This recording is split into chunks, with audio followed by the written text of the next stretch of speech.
Allô la Terre, j'espère que ça peut aller pour vous. Aujourd'hui on se retrouve pour un nouveau vlog. Ça fait quelques petites semaines que je vivais une période pas très facile, j'étais pas mal en déprime. Je faisais pas grand chose pour être honnête, je suis pas beaucoup sortie de chez moi et j'allais pas beaucoup à la salle.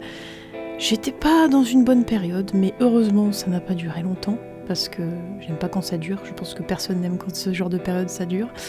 En tout cas, j'ai repris un petit peu de motivation, j'ai repris la cuisine aussi parce que j'avais arrêté de cuisiner pendant un moment, voire même de manger de temps en temps. Je sais, c'est pas bien, mais souvent c'est ça quand je déprime, j'ai pas envie de faire grand chose, mais les légumes m'ont redonné foi à la vie, et les soupes notamment, c'est la période et du coup j'ai fait une super bonne soupe. C'était ma première soupe, voilà. Je tenais à le dire, c'est ma première soupe que j'ai fait toute seule. Je suis très contente, elle était délicieuse. Il y avait peut-être un petit peu trop d'eau, mais je saurai pour la prochaine fois. N'hésitez pas d'ailleurs à me dire en commentaire c'est quoi votre soupe préférée, que ce soit de cette saison ou d'autres saisons. Je trouve que les soupes c'est vraiment hyper agréable et ça détend vraiment dans des périodes où il fait un petit peu plus frais. Je vous filme actuellement des passages de quand j'étais allée en séjour chez ma mère parce que comme je vous l'ai dit, ça n'allait pas trop et du coup j'avais envie de passer du temps avec ma mère, donc je suis allée chez elle. Et il y a un petit endroit proche de chez elle où il y a justement pas mal de nature, de forêt, etc. Et ça me fait beaucoup de bien d'aller me promener là-bas avec elle. Et j'étais en talons, je précise, ce qui n'était pas prévu, parce que, c'était pas prévu que je fasse des crapahutages, puisque comme vous pouvez le constater, sur ce ponton en pierre, je suis grimpée avec mes talons. Et à tout moment je tombais dans la flotte, voilà, c'est pas grave, la vue était très belle du milieu du ponton, alors du coup j'ai quand même décidé d'y aller et de vous filmer ça parce que je trouvais ça magnifique et c'est vraiment un séjour qui m'a fait beaucoup de bien, j'ai pu me retrouver un petit peu moi-même, récupérer un petit peu aussi parce que des fois voilà, j'ai besoin d'une petite pause un peu dans ma vie au quotidien, je pense que ça peut arriver à beaucoup de gens. Et c'était le cas, moi j'avais besoin de faire une pause et de retourner à mes racines, on va dire. Du coup, de voir ma mère, ça m'a fait du bien, de voir ses chats, parce qu'elle a 5 chats. Je vous les montrerai probablement dans d'autres vidéos, parce qu'ils sont absolument magnifiques, et il faut que vous les voyez tous. Voilà. Mais pour l'instant, on a profité du beau temps, mine de rien, parce que les clips que j'ai tournés datent du mois de fin septembre, il me semble, début octobre. Et il faisait encore super beau, du coup c'était très agréable de se promener avec le soleil. Alors il faisait pas très chaud, il y avait un petit peu de vent, mais il faisait vraiment super beau et ça rendait très bien je trouve les paysages que j'ai filmés. C'était vraiment super, mais on a profité un petit peu parce qu'après dans les jours à venir, il a fait tout gris, il a fait vraiment moche et c'est pas grave, c'est l'octobre. C'est la pluie, c'est le vent, voilà, c'est comme ça. Ensuite, je suis rentrée chez moi, après ce petit séjour chez ma maman, et j'ai reçu une petite livraison quand je suis arrivée. J'avais très hâte de l'ouvrir parce que, pour vous préciser, j'attends cette livraison depuis le mois d'avril 2025. C'était prévu de base initialement pour le mois d'août, mais il y a eu des retards parce que la fabrication de ce produit était au ralenti, il me semble, et ils allaient être expédiés plus tard, plutôt vers fin septembre, et du coup c'était seulement là que j'allais pouvoir les recevoir, donc je l'avais précommandé en avril et je l'ai reçu fin septembre, début octobre. Et comme vous pouvez le constater, je ne sais pas si vous connaissez, mais il s'agit de mon premier, puisque je n'en ai jamais eu avant, de mon premier Traveler's Notebook. Donc pour ceux qui connaissent, je pense que c'est assez connu maintenant, mais au cas où, n'hésitez pas à aller chercher sur internet, il y a des super vidéos de plein de créateurs qui en parlent et c'est vraiment super agréable à regarder comme vidéo. J'ai craqué parce que c'est un carnet en cuir, donc qui dit en cuir dit le prix. Ça coûte assez cher, c'est du cuir, j'achète pas forcément en général de matière animale, donc de cuir, etc. Mais là j'ai vu qu'il était en rouge, en espèce de bordeaux comme ça, c'était super beau. J'ai craqué, j'ai décidé de me le prendre, donc c'est mon premier. Et au final, je regrette pas du tout parce qu'en fait, la qualité est incroyable et la couleur est absolument magnifique. Comme c'est en cuir, ça va se patiner avec le temps. Donc ça va changer un petit peu de couleur, tout ça, le cuir va vivre un petit peu à travers les années, et c'est ça qui m'intéresse justement dans ce type de carnet, c'est de pouvoir les emmener partout et qui vivent avec nous en fait au quotidien. Et je trouve ce mode de journaling vraiment très très très pratique. Je m'y suis mise cette année seulement. J'ai mis longtemps, parce que j'adore les carnets comme vous le savez, la papeterie, mais j'ai mis très longtemps avant de trouver vraiment mon mode de journaling, vraiment ce qui me convenait au quotidien. Souvent j'abandonnais des carnets parce que ça me convenait pas, ou j'avais trop de pression à les faire, ou c'était vraiment pas des modèles qui me convenaient, et du coup en fait j'ai vraiment trouvé que le Traveler Notebook c'est vraiment le format idéal. Enfin pour moi c'est le format qui est parfait pour le journaling au quotidien, pour écrire un petit peu tous les jours. Et franchement, je regrette pas cet achat, c'est vraiment quelque chose que je vais garder pendant plusieurs années. C'est vraiment un agenda qui est quand même à but très personnalisable. Alors il a un style en particulier, hein, puisque la couverture en cuir est pareil sur tous les Traveler's Notebook. Des fois il y a des inscriptions spécialisées dessus, ou d'autres couleurs aussi. Mais j'avais vraiment envie de le personnaliser, donc j'ai pris quelques petites choses que j'ai commandées à droite à gauche pour pouvoir le personnaliser. Et je trouve que le rendu est vraiment très très très mignon. Voilà, je voulais vous le montrer parce que c'était important pour moi de vous le montrer dans cette vidéo. J'ai hésité parce que je me suis dit bon, est-ce que ça va intéresser des gens ? C'est pas grave, je me suis dit voilà, j'ai filmé ces plans, autant vous les montrer. Donc j'étais très très très heureuse de l'avoir reçu après tous ces mois d'attente. Je l'ai tellement attendu. Je pense que c'est pour ça aussi que je vous ai montré autant de passages avec ce carnet dans cette vidéo, parce que j'avais tellement hâte de pouvoir commencer ce carnet, de pouvoir vous montrer un peu les pages que j'ai décidé de faire en l'honneur de l'automne, etc. Donc comme vous avez pu voir, j'ai commencé ce carnet très rapidement, puisque dès que je l'ai reçu, j'ai fait une page en l'honneur de l'automne, puisque surprise, nous sommes en automne, et du coup j'ai passé vraiment beaucoup de temps dessus à dessiner, et ça m'a fait vraiment beaucoup de bien, ça m'a remonté un petit peu le moral.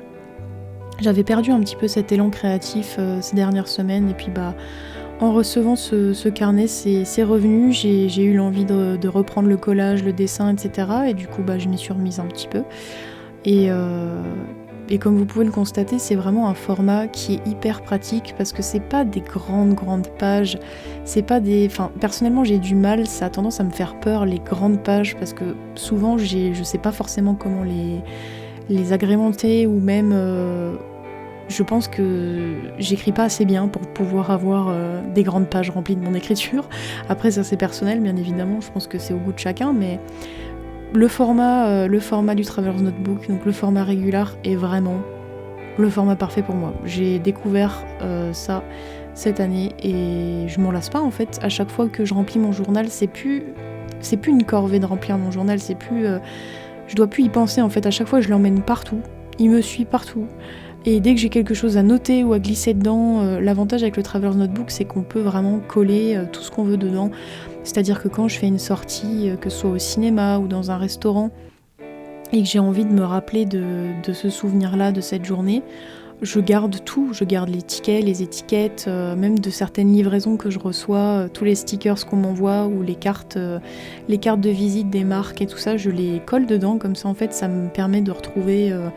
tout au même endroit. C'est un journal un petit peu fourre-tout, et c'est ce côté-là que j'aime beaucoup, c'est que c'est vraiment un journal de voyage en fait, mais c'est pas seulement le journal de voyage où vous devez faire des grands voyages pour pouvoir mettre des choses dedans, non, c'est juste vous allez faire vos courses, vous allez au bout de la rue, voilà, vous avez vu une super belle feuille d'automne par terre, ce qui est mon cas, j'ai tendance à la ramasser et à la coller dedans, donc voilà, il suffit de pas grand-chose, et vous pouvez agrémenter vos journaux. C'est vraiment...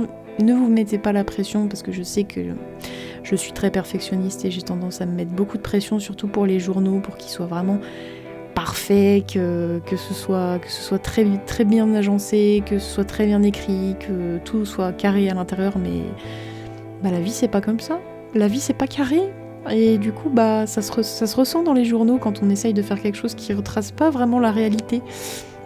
Du coup, bah voilà, je vous conseille d'essayer encore si jamais vous n'avez pas réussi à trouver le mode de fonctionnement pour votre organisation. Moi, je sais que ça m'a mis des années et encore maintenant, j'ai encore du mal. Hein. Voilà, je suis organisée, mais voilà, des fois il y a des petits manques et du coup bah, je suis vraiment très très heureuse d'avoir découvert ce mode d'organisation. Ça me fait tellement de bien de pouvoir le feuilleter et de retrouver des photos et des moments que j'ai passés avec des amis ou justement quand ça va pas trop, comme ce qui a été le cas ces dernières semaines, de pouvoir le feuilleter et de voir que bah certes là ce que je vis c'est des mauvais moments mais j'ai vécu des très bons moments et j'en vivrai d'autres. Bien évidemment. Donc ça me fait du bien de me rappeler ça quand ça va pas. Donc je voulais vous montrer un petit passage de ce que j'ai fait pour ma déco d'automne. Donc je vais vous laisser un petit peu quelques plans avec de la musique pour pouvoir vous montrer ce que j'ai fait pour cette déco d'automne. Et puis bah, j'espère que ça vous plaira et puis on se retrouve juste après pour la suite.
Et voilà pour cette décoration de carnet d'automne, j'espère que ça vous plaît, n'hésitez pas à me dire ce que vous en pensez.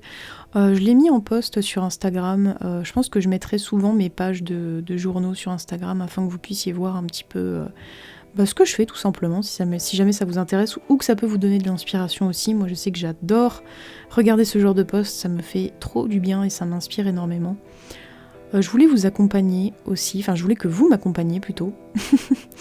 En balade, proche de chez moi, c'est vraiment la balade d'automne par excellence que j'ai faite il y a pas longtemps. Alors il faisait super beau, c'est peut-être pas un temps d'automne, mais les feuilles étaient magnifiques et il fallait absolument que je vous montre ça. C'est une forêt qui est pas très loin de chez moi, peut-être à aller à 10-15 minutes, même pas en voiture ou en bus peut-être. J'y suis jamais allée en bus, mais je pense que ça doit être pareil. Et c'est une forêt que j'adore parce qu'il y a des daims. Il y a des daims, des cerfs et il y a aussi des biquettes. Voilà, est-ce que j'ai besoin d'en dire plus? Non, c'est des petites créatures trop mignonnes, donc voilà, ça me fait trop du bien d'y aller. Ça m'a vraiment donné un regain d'énergie, de pouvoir me promener là-bas, de voir les animaux dans leur espace naturel et tout ça. J'aime beaucoup aller les voir durant toutes les saisons, mais je préfère quand même en automne. Je trouve que c'est plutôt sympa. Je vous ai filmé quelques plans aussi où il y a 2 cerfs qui essayent un petit peu de se faire de se taper dessus, d'essayer des petites guéguerres de territoire. Et après j'ai filmé un plan où justement le cerf gagnant qui est le big boss reste au milieu de la forêt. Je trouve ça très très mignon à voir. Et je vous ai filmé des plans de la forêt parce que qu'est-ce qu'il y a de plus beau dans la vie? Sérieusement, je pense que c'est un des plus beaux paysages qui m'était donné de voir, c'est les paysages de forêt, de montagne, ça a coupé le souffle encore plus en automne, mais c'est magnifique. Je pense que je peux passer des heures en forêt, voilà. Et surtout, quand il y a des animaux, bien évidemment, j'y passe beaucoup plus de temps. Et comme vous pouvez le constater, il y a aussi pas mal de biches. Alors celle-ci que je suis en train de filmer nous avait pas vus. On était en train de marcher tout doucement vers elle et elle nous avait pas vus. Et c'est rigolo parce qu'elle fait un petit saut en mode « Oh, vous êtes qui vous? Qu'est-ce que vous faites chez moi ?» Et je trouve ça très mignon. Bien évidemment, quand je me balade en forêt, je ramène la forêt. J'ai pris des branches avec des feuilles d'automne magnifiques pour pouvoir décorer chez moi et je trouvais ça super beau. Voilà, je voulais vous le partager parce que c'est tellement beau cet endroit. Franchement, je sais pas quoi dire de plus. Les images parlent d'elles-mêmes. Je pense que je vais vous laisser voir ça parce qu'il n'y a rien d'autre à dire de plus. En rentrant chez moi, j'ai décidé de me remettre à Animal Crossing. Oui, parce que j'ai dû recommencer je ne sais pas combien de fois mon île et j'ai décidé de faire une île un peu dans le thème automnal. Et c'est étonnant, non, c'est la saison, voilà, ça m'a inspiré, je me suis dit pourquoi pas. Et c'est ça que j'ai fait ces derniers temps. J'ai essayé de prendre du temps pour moi et de faire des petites choses un petit peu cosy et d'être un petit peu détendue, de pas trop penser à beaucoup de choses. Voilà, ça m'a fait du bien. J'ai reçu aussi un petit manga que j'attendais aussi depuis un petit moment, que j'ai commandé, il me semble, sur Amazon, si je dis pas de bêtises. C'est un manga que je trouvais magnifique de par ses illustrations et je voulais absolument vous le faire découvrir rapidement dans ces quelques petits extraits parce que je le trouvais absolument magnifique. Les illustrations sont à couper le souffle. J'ai fait un bref avis lecture si ça vous intéresse également sur Instagram. J'ai mis vraiment pas longtemps à le lire parce que c'est un manga et je l'ai dévoré vraiment, donc si jamais ça vous intéresse d'en savoir plus, j'ai posté ça sur Instagram et je pense que je posterai encore d'autres avis lecture sur Instagram, j'aime bien ce format. J'ai fait aussi pour la première fois des pommes d'amour pour Halloween, et oui, regardez-moi cette beauté. J'ai vraiment eu du mal à les faire, donc il fallait absolument que je les filme, j'étais obligée. Je sais pas si vous aimez les pommes d'amour, mais voilà, moi c'est le cas, donc... Ensuite, j'ai décidé de vous amener avec moi dans une journée très spéciale. Voici mon sac à dos de voyage, mon sac à dos de toutes les batailles avec des barres de céréales, de l'eau et ma liseuse. J'ai décidé d'emporter ça parce que tout simplement c'était une journée où j'allais me faire tatouer pendant 6 heures. Voilà, donc j'étais un peu stressée. J'étais surtout stressée par le chemin parce que c'était la première fois que j'y allais, tout ça, donc anxiété sociale, première fois que je prenais le bus pour aller là-bas, donc j'étais un peu stressée. Mais sur le chemin, je suis tombée sur une rivière avec des arbres, de la forêt. Et en fait, ça m'a détendue tout de suite, ça m'a calmée. En fait, j'étais arrivée 30 minutes en avance. Et du coup, en fait, j'ai pris le temps de me poser et de regarder la nature. Et ça m'a vraiment, vraiment, vraiment fait du bien. Ça m'a détendue d'un coup. Et j'étais beaucoup plus dans un mood à me faire tatouer après pendant 6 heures. Plutôt que de stresser pour me dire mince, est-ce que je vais trouver l'endroit où c'est, etc. Je me suis détendue, ça m'a fait du bien et je suis très contente parce que si j'y étais pas allée toute seule, si j'avais pas pris le bus comme une grande, je serais pas tombée sur cet endroit magnifique. Donc je suis très fière de moi, voilà. Donc je vous montre un petit peu quelques petits passages de quand je me suis posée sur un banc pour patienter tout simplement l'heure du jugement dernier, l'heure de la souffrance pendant 6 heures. Je me suis fait tatouer le mollet gauche, donc pendant 6 heures de temps auprès d'un tatoueur que je vous mettrai en description si ça vous intéresse. J'ai passé un très très bon moment, enfin tout est relatif puisque j'ai quand même douillé pendant 6 heures. Mais voilà, sinon le petit rendu, je sais que ça va faire flipper beaucoup de monde, mais c'est un tatouage qui me tenait beaucoup à cœur et je voulais vous le partager. Donc voilà, je trouve qu'il va très très bien dans ce vlog d'Halloween. Il est vraiment dans le thème, donc voilà, je voulais vous montrer quelques petits bouts de ma vie ces derniers temps. J'ai toujours à cœur de faire des vlogs vraiment naturels, c'est-à-dire qu'en gros si jamais je bafouille ou si jamais c'est pas forcément parfait, c'est pas grave parce que je me force justement à ne pas être trop perfectionniste et à laisser les choses comme elles viennent et à profiter tout simplement. Donc j'espère que ce petit vlog vous aura plu et n'hésitez pas à me dire en commentaire ce que vous avez préparé pour Halloween, si vous avez fait quelque chose. Et en attendant, je vous dis à plus tard pour une prochaine vidéo.